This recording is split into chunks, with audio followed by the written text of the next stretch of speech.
आपण दिला बघा y equal to 2x to the power 3/2 minus 3x to the power 4/3 minus 5 total bracket to the power 5/2. Okay ठीक आहे.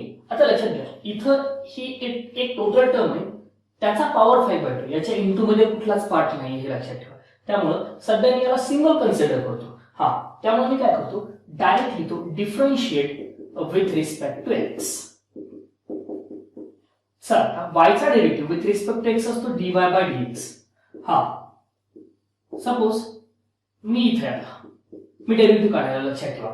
मी इथून निघणार आहे मी पहिल्यांदा त्यासाठी मी आधी इथे उभा राहिलो 2x to the power 3/2 minus 3x to the power 4/3 minus 5 total raise to the power 5/2. Okay बघा आता हा माझा ट्रॅक आहे. या ट्रॅकवर मला चालायचंय. या ट्रॅकवर जात असताना लक्षात घ्या मला काय होते इथून ज्यावेळेस मी निघणार आहे त्यावेळेस मी लक्षात घ्या माझा ट्रॅक जो आहे त्याच्याकडे लक्ष द्या. या ट्रॅकवर जाताना पहिल्यांदा तुम्हाला काय लागतं हे लक्षात ठेवा. इथून ज्यावेळेस निघणार आहे त्या सिच्युएशन मध्ये पहिल्यांदा तुम्हाला काय लागतंय मी म्हटलं तसं बघा बॉक्स आहे. पहिल्यांदा एका बॉक्स मध्ये काय आहे तुम्हाला माहित नाही पण पहिल्यांदा तुम्ही बॉक्स उघडणार आहे. तसं इथून निघाला तुम्हाला पहिल्यांदा काय लागतो ब्रॅकेट लागतो. लक्षात घ्या ब्रॅकेट लागला बघायचं या ब्रॅकेटचा काही पॉवर आहे का. जर ब्रॅकेटचा पॉवर असेल तर स्टँडर्ड रिझल्ट जो आहे f of x to the power n जो की n into f of x to the power n minus 1 f dash of x याचा वापर करायचा जो की x to the power n वरून आपण घेतलेला आहे. ओके हा किंवा ax plus b raised to the power n त्याच्यावरून सुद्धा आपण आणू शकतो. ओके तर इथे लक्षात घ्या मी इथे निघालो मला पहिल्यांदा लागला ब्रॅकेट. ब्रॅकेटचा पॉवर आहे. ब्रॅकेटचा पॉवर आहे सर म्हणले होते ब्रॅकेटचा पॉवर असेल तर काय करायचं त्या ठिकाणी पहिल्यांदा त्याचा ब्रॅकेटच्या पॉवर साठी result x to the power n च्या फॉर्मॅट नुसार वापर करा. मग फॉर्मॅट काय सांगतो हा पॉवर आधी खाली घ्या घेतला पॉवर खाली त्यानंतर जो दिसतोय त्यातून लक्षात घ्या फक्त मी बॉक्स ओपन केलाय आतमध्ये काय आहे मला माहित नाही त्यामुळे मी आतमध्ये जे दिसतंय ते ऍज इट इज ठेवणार आहे. ओके त्यामुळे 2x to the power 3/2 minus 3x to the power 4/3 minus 5 याच्यातून एक कमी करा कारण फॉर्मॅट सांगतो याचा पॉवर n आहे त्यातून एक कमी केला तर n मायनस 1. आता मी पुढे गेलो. हा चला पुढे गेलं तर आता ब्रॅकेट संपला. ब्रॅकेट संपल्यानंतर काय लागलं 2x cube x to the power 3/2 minus 3x to the power 4/3 minus 5. लक्षात घ्या मी ब्रॅकेटच्या आतमध्ये एंट्री केली. ओके तर आम्ही ब्रॅकेटच लिहिला डबल फक्त पॉवर ब्रॅकेटचा संपून टाकला आहे आता. ओके हा आता ब्रॅकेटचा पॉवर कटला म्हणजे आता राहिले हा पार्ट तुमचा. मी निघालो मला आता परत मला लक्षात घ्या हा माझा ट्रॅक आहे. या ट्रॅकवरून चालताना मी पहिल्यांदा ब्रॅकेटचा पॉवर संपवला. आता पुढे गेलो काय लागलं मला लक्षात घ्या पहिल्यांदा लागते 2 into x to the power 3/2 हे एक सिंगल टर्म आहे आणि ही टर्म लागते. हा ज्या वेळेस कॉन्स्टंट हा एखाद्या फंक्शनच्या सोबत असेल तर तो ऍज इट इज राहतो म्हणून मी याचा वापर इथं पहिल्यांदा करतो. हे 5/2 2x to the power 3/2 minus 3x to the power 4/3 minus 5 raise to the power 5/2 minus 1 which is equal to 3/2. Okay चला निघालो आता मी. हा पहिल्यांदा लागली term 2x to the power 3/2 दोन कॉन्स्टंट आहे त्यामुळे ते ऍज इट इज राहिली. x टू द पॉवर 3/2 चा derivative x to the power n नुसार n x to the power n minus 1 3/2 minus 1 which is equal to 1/2. परत इथं पुढे गेलो 3 लागला कॉन्स्टंट आहे सोबत असल्यामुळे मी ऍज इट इज ठेवला x to the power 4/3 minus 1 sorry त्याचा derivative x to the power 4/3 चा आधी 4/3 x च्या पॉवर मधून 4/3 minus 1 4/3 minus 1 which is equal to 1/3. पुढे गेलो पुढे बघितलं की ते कॉन्स्टंट आहे पण कॉन्स्टंट कसा आहे एकटा आहे. ज्यावेळेस पण कॉन्स्टंट एकटा असेल त्यावेळेस त्याचा डेरिव्हेटिव्ह किती असतो 0 म्हणून लिहिलं मी 0. पुढे गेलो प्रॉब्लेम इथंच संपला. याच्यानंतर काही दिसते का नाही म्हणजे प्रॉब्लेम आपला इथंच संपलाय. याला फक्त अरेंज करा व्यवस्थित. हे 2 कॅन्सल झाले इथे हे 3 कॅन्सल झाले. शेवटचा पार्ट असेल तुमचा 5/2 2x to the power 3/2 minus 3x to the power 4/3 minus 5 raised to the power 3/2 in bracket 3x to the power 1/2 minus 4x to the power 1/3. Okay फक्त लक्षात ठेवा हे काढा आणि हे काय आहे ऍक्च्युअल मध्ये तुमच्याकडे d/dx आहे लक्षात घ्या. ओके ऍक्च्युअल पेपर मध्ये सोडवताना या पद्धतीने करा. मी हे समजण्यासाठी फक्त हे तोपर्यंत तुम्ही आहेत म्हणून कन्सिडर केले, पण ऍक्च्युअल मध्ये ते काय असते, लिहिताना ते डी बाय डी एक्स लिहायचं असते. ओके, नेक्स्ट प्रॉब्लेम दिला बघा. y equal to 3/5 cube root of 2x² - 7x - 5 raise to the power किती आहे 5. आता लक्षात घ्या, मी डायरेक्ट डेरिव्हेटिव्ह काढायचा विचार केला सुरुवातीला समजा, पण डायरेक्ट डेरिव्हेटिव्ह काढताना मी बघितलं की डायरेक्ट स्टँडर्ड रिझल्ट सारखं काही दिसते का इथं नाही. लक्षात ठेवा, मी काय विचार करतो डेरिव्हेटिव्ह काढताना प्रॉब्लेम हा स्टँडर्ड मध्ये आहे का. जर स्टँडर्ड सारखं असेल तर मी डायरेक्ट डिफरन्शिएट करणार आहे, आणि जर स्टँडर्ड सारखं दिसत नसेल तर पहिलं माझं काम आहे त्याला स्टँडर्ड मध्ये कन्वर्ट करणे. आता इथं बघितलं तर माझ्याकडे असा स्टँडर्ड रिझल्ट कुठला नाही बघा. 1/क्यूब रूटचा रिझल्ट कुठं बघितलाय का मी नाही, डायरेक्ट रिझल्ट नाही माझ्याकडे. हा, पण आता मी याला कन्वर्ट करू शकतो. कन्वर्ट काय केलं जाऊ शकते बघा. आपण आधीच्या बघा लेक्चर्स मध्ये तुम्ही बघितलं असेल डेरिव्हेटिव्ह लेक्चर फर्स्ट सेकंड मध्ये आपण प्रॉब्लेम ज्यावेळेस बघितले सेकंड लेक्चर मध्ये, तर त्यावेळेस 1 होतं बघा, x to the power 3/2, x to the power 5/2, x to the power 7/2 हे डिनॉमिनेटर मध्ये क्वांटिटी होते अशा टाइप मध्ये. ओके, तर त्या ठिकाणी तुम्हाला ते जे पार्ट होता तर त्यावेळेस तुम्ही काय केलं, त्याला न्यूमरेटर मध्ये घेऊन गेला आणि तो न्यूमरेटर मध्ये नेल्यानंतर x to the power n चा रिझल्ट आला. आता हा अल्जेब्रिकचाच पार्ट आहे ना, तर फक्त काय याला आधी न्यूमरेटरला न्यावं लागेल. याला न्यूमरेटरला नेलं ना तर आपला आन्सर सहज काढता येऊ शकते. मग आता न्यूमरेटरला नेण्यासाठी काय करता येईल, हे 3 हे 5 आधी क्यूब रूट आहे. क्यूब रूटचं मिनिंग काय, पॉवर 1/3 असतो. ऍक्च्युअली या 2x² - 7x - 5 चाच पॉवर किती आहे 5 आहे, आणि याचाच क्यूब रूट आहे. म्हणजे याला लिहिताना मी कंबाईन असं लिहिलं तरी हरकत नाही. 2x² - 7x - 5 raise to the power हा 5 आणि ह्याच्या डिवाइड मधला हा 3, दॅट इज 5/3. ओके, लक्षात, हे पॉवर याचा पॉवर 5 आणि याचाच रूट क्यूब रूट असल्यामुळं मी काय केलेलं 5/3. आता काय करा, आपल्याला माहिती की टर्म कुठे गेली पाहिजे न्यूमरेटरला. असा रिझल्ट आहे का नाही, मी जे सांगितले ते कम्प्लिटली डोक्यात ठेवा. जोपर्यंत स्टँडर्ड रिझल्ट सारखा प्रॉब्लेम दिसत नाही तोपर्यंत डेरिव्हेटिव्ह काढायचा नाही. स्टँडर्ड रिझल्ट दिसला मग डायरेक्ट डिफरन्शिएट करायचं. आता मी बघितलं या स्टेप कडे, मला असा रिझल्ट माझ्याकडे नाही अवेलेबल, मी इथं नाही वापरू शकत तो x to the power n चा, कारण x to the power n चा फॉर्मॅट न्यूमरेटरला असतो. 1/x to the power n चा रिझल्ट डायरेक्ट नाही माझ्याकडे, मी त्याला कन्वर्ट करू शकतो x to the power n मध्ये, हे लक्षात ठेवा. पण 1/x to the power n हा स्टँडर्ड मध्ये येत नाही. मग काय करायचं सर, यानंतर काय करा, याला उचला वर घेऊन चला. चला, ज्यावेळेस डिनॉमिनेटर मधली क्वांटिटी वर जाते त्यावेळेस काय होत असते, त्याचा पॉवर जर प्लस असेल तर मायनस होतो, मायनस असेल तर प्लस होतो. म्हणून मी लिहितो 3/5, हा वर गेला 2x² - 7x - 5 raise to the power -5/3. ठीक आहे ना. चला आता लक्षात घ्या बघा, परत मी प्रॉब्लेम कडे बघतो, आहे का फॉर्मॅट माझा आहे. ब्रॅकेटचा पॉवर म्हणजे आधीचा प्रॉब्लेम मी सॉल्व्ह केला तसाच प्रॉब्लेम आता प्रिंट झालाय. म्हणून मी आता काय लिहू शकतो, differentiate with respect to x. चला आता डेरिव्हेटिव्ह काढायचा मला. y चा डेरिव्हेटिव्ह आहे dy/dx, इकडं d/dx ऑफ 3/5 हे 2x² - 7x - 5. मी सांगितल्याप्रमाणे तुम्ही एक समजा कन्सिडर करा या जागेवर तुम्ही आहे आणि इथून तुम्ही निघाला. ठीक आहे, हे तुम्ही आणि तुम्ही निघालात, हा तुमचा ट्रॅक मी सांगितलाय, हा ट्रॅक आहे तुमचा. या ट्रॅक मध्ये तुम्हाला स्टार्ट टू एंड जायचंय. काय काय स्टेप्स लागतात बघा. चला मी निघाल्यानंतर पहिल्यांदा मला 3/5 लागते, पण सर 3/5 ते एखाद्या फंक्शन सोबत आहे, सोबत असताना ते ऍज इट इज ठेवा म्हटले सर. मग हे 3/5 तर याच्या सोबत आले, तर सोबत असतील तर ते कसे राहणार, तर ऍज इट इजच राहतील. म्हणून हे 3/5 पहिल्यांदा मी ऍज इट इज ठेवतो, त्याला बाजूला ठेवून दिलं. Okay, k into F of x ते k बाजूला राहणार आहे, एफ ऑफ एक्स चा relative F dash of x घ्या. ठीक आहे, चला पुढे गेलो मी. पुढे काय झालं, मला कंडिशनली ब्रॅकेट लागला बघा. ब्रॅकेट लागला याचा अर्थ काय आहे, ब्रॅकेटचा पॉवर आहे का चेक केलं पहिल्यांदा आहे. जर ब्रॅकेट असता तर निस्ता ब्रॅकेट असता तर काही प्रॉब्लेम नव्हता मला, मी डायरेक्ट आतमधल्या टर्मचा डेरिव्हेटिव्ह काढला असता. पण एकटा ब्रॅकेट नाही, ब्रॅकेटचा काय पॉवर. ब्रॅकेटचा पॉवर म्हटलं की सर म्हटले होते ज्या वेळेस ब्रॅकेटचा पॉवर येणार आहे पहिलं काम काय करा तुम्ही, F of X to the power n म्हणजे X to the power n याच्यासारखा विचार करा. म्हणून मी त्याचा विचार आधी करतो. काय सांगितलेलं होतं, पॉवर खाली या. काय पॉवर -5/3. त्यानंतर जे मध्ये आहे ते ऍज इट इज ठेवा, याचा विचार करू नका. बॉक्स ओपन करायला पहिली स्टेप बॉक्स ओपन करता, मधलं माहित नाही काय तुम्हाला, म्हणजे मी फक्त बॉक्स ओपन केलाय, आतमध्ये आहे ते ऍज इट इज असेल. हे 2x² minus 7x minus 5 raise to the power minus 5/3 minus 1. आता बॉक्स ओपन झालाय लक्षात ठेवा. आता मी पुढे गेल्यानंतर काय लागलं मला, हा चला मी पुढे गेल्यानंतर मला काय लागतंय बघा त्या ठिकाणी. हा नेक्स्ट मला लागलं हे फक्त ब्रॅकेट कटला, आता लागलं हे 2x² मायनस 7x मायनस 5. चला इथून निघाला.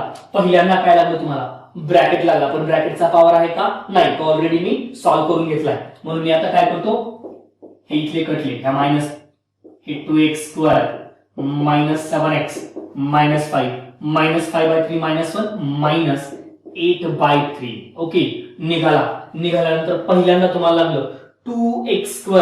तर लक्षात घ्या दोन कॉन्स्टंट आहेत, कॉन्स्टंट जर सोबत असला तर ऍज इट इज राहिला.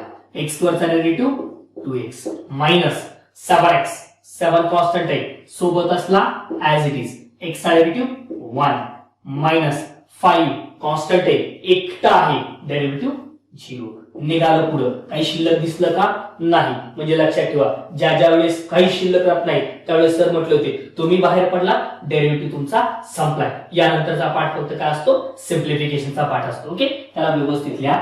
मायनस न्यूमरेटर तुम्ही फक्त 4x मायनस 7, ही टोटल क्वांटिटी मायनसचा पॉवर आहे, तो कुठे जाणार आहे, डिनॉमिनेटरला जाणार आहे, म्हणजे ती किती होणार आहे 2x² minus 7x minus 5 raise to the power 8/3.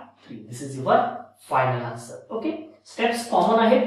Through topic तुम्ही काहीही करा, मी याच्या बाहेर अजिबात जाणार नाही. मोस्ट इम्पॉर्टंट पार्ट मी सांगितलं लक्षात ठेवा का, जे सांगायला लागलो हे खूप म्हणजे खूप महत्वाचा पार्ट आहे. लक्षात ठेवा तुम्हाला जे शिकवायला एवढं गरजेचा पार्ट आहे. तुम्ही इंजिनिअरिंगला भविष्यात जाणार असताल, मॅथमॅटिकल फील्डशी कुठेही जाताल तर हा पार्ट खूप महत्वाचा आहे. तुम्ही मॅथमॅटिक्स इंजिनिअरिंग मध्ये बघत असताल, बऱ्याच जणांचं मॅथ्स बॅकग्राऊंड आहे, हे लक्षात ठेवा. मॅथ्स बॅकग्राऊंडचं मेजर कारण काय असते तर प्रत्येकाला जाऊन विचारा, त्यांना डेरिव्हेटिव्ह येत नसतो. डेरिव्हेटिव्ह इंटिग्रेशनचा पार्ट जमत नाही, म्हणून मॅथमॅटिक्स त्यांचं बॅक राहते. त्यामुळे लक्षात ठेवा खूप म्हणजे खूप महत्वाचा पार्ट आहे.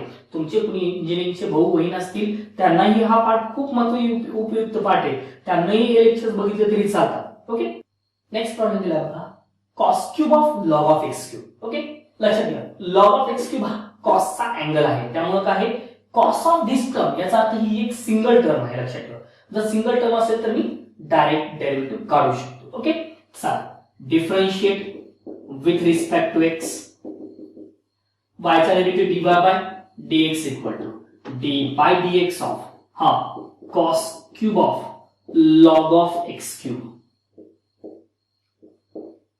ओके, बर मी लिखालो काय लागते मला, पहिल्यांदा काय लागते, कॉस लागते ना, नाही बरं का असं नसते पोरांनो, आधी कॉस लागत नाही. मी आधी काय म्हटलंय, पॉवर लागत असतो. याला मी असं लिहिलं तरी चालतंय ना, कुणाला काही अडचण नसायला पाहिजे. Cos of log of x cube. Okay, त्याचा कंबाईन पॉवर किती आहे तुमच्याकडं, okay, cos of log of x क्यूबचा पॉवर 3 म्हणजे कॉस क्यूब आहे. म्हणजे लक्षात ठेवा ट्रिग्नोमेट्रिकचा पॉवर, मला सांगायचंय काय, ज्या वेळेस ट्रिग्नोमेट्रिक टर्म येते त्यावेळेस विचार करायचा ट्रिग्नोमेट्रिकचा कुठला पॉवर आहे का. जर ट्रिग्नोमेट्रिकचा पॉवर असेल तर परत तोच रूल, आधी f of x to the power n म्हणजे x to the power n नुसारच रिझल्ट आधी लागणार आहे, हे लक्षात ठेवा. त्यामुळे लक्षात घ्यायचं ट्रिग्नोमेट्रिक टर्म मध्ये फक्त पॉवर नसताना डायरेक्ट रिझल्ट येईल, पण जर पॉवर आला तर पहिल्यांदा पॉवरचा विचार होतो. ओके, मग आता तुम्ही निघाला पहिल्यांदा, हा काय लागलं निघाल्यानंतर पुन्हा ब्रॅकेट लागला. ब्रॅकेटचा कसा आहे, पॉवर आहे, ब्रॅकेटचा पॉवर आहे. लक्षात ठेवा रिझल्ट सांगतो मला, ब्रॅकेटचा पॉवरचा रिझल्ट आहे, आधी पॉवर खाली घ्या, घेतला पॉवर खाली, त्यानंतर त्याच्यातून एक कमी करा, हे cos of log of x cube, हा त्यातून एक कमी केला तर 2 झाले. पुढे गेलो, ब्रॅकेट संपला, ब्रॅकेट संपल्यास मला काय लागले या ठिकाणी, पुढे गेल्यानंतर हा कॉस लागला. हा आता मला सांगा कॉसचा काही पॉवर शिल्लक आहे का, नाही. मी कॉसचा रिझल्ट ऑलरेडी पॉवर संपून टाकलाय, पॉवरचा रिझल्ट इथे लिहिलाय. मी आतमध्ये गेलो, आतमध्ये गेल्यानंतर मला फक्त काय लागतंय, आधी कॉस लागते, मधलं मला काहीही दिसत नाही, हे लक्षात ठेवा. मी एक एक स्टेप करायला लागलोय. पहिला ब्रॅकेट लागला, ब्रॅकेटचा डेरिव्हेटिव्ह घेतला, पुढे गेलो कॉस लागलं, कुठलं फंक्शन लागते त्या फंक्शनचा डेरिव्हेटिव्ह घेणार आहे मी. ओके, कॉस्ट लागलं, कॉस्टचा डेरिव्हेटिव्ह मला माहिती आहे काय असतो, मायनस साइन. त्यामुळे हे 3 त्याला आता असं लिहित चालते cos square of log of x cube. Okay, चला निघालो, कॉस्ट लागलं, कॉस्टचा डेरिव्हेटिव्ह मला माहिती आहे मायनस साइन असतो. काय असतो, मायनस साइन. पुढं काय दिसतंय ते ऍज इट इज, मला माहित नाही काय पण मी उचलणार आहे जे जसं दिसतंय तसं ऍज इट इज आहे, कारण या कॉस्टचा हा अँगल आहे, तो अँगल जशाच तसा राहत असतो, याच्यात बदल करू नका सध्या. ओके, चला हे मायनस साइन, पुढचं मी log of x cube as it is ठेवले. चला पुढे गेलो, आता मी बाहेर तर पडलो नाही अजून, मी आतापर्यंत इथवर आलो, याच्या पुढे गेलो, काय लागलं मला, लॉग लागलं. चला लॉग ऑफ एक्स क्यूब ही टर्म लागली.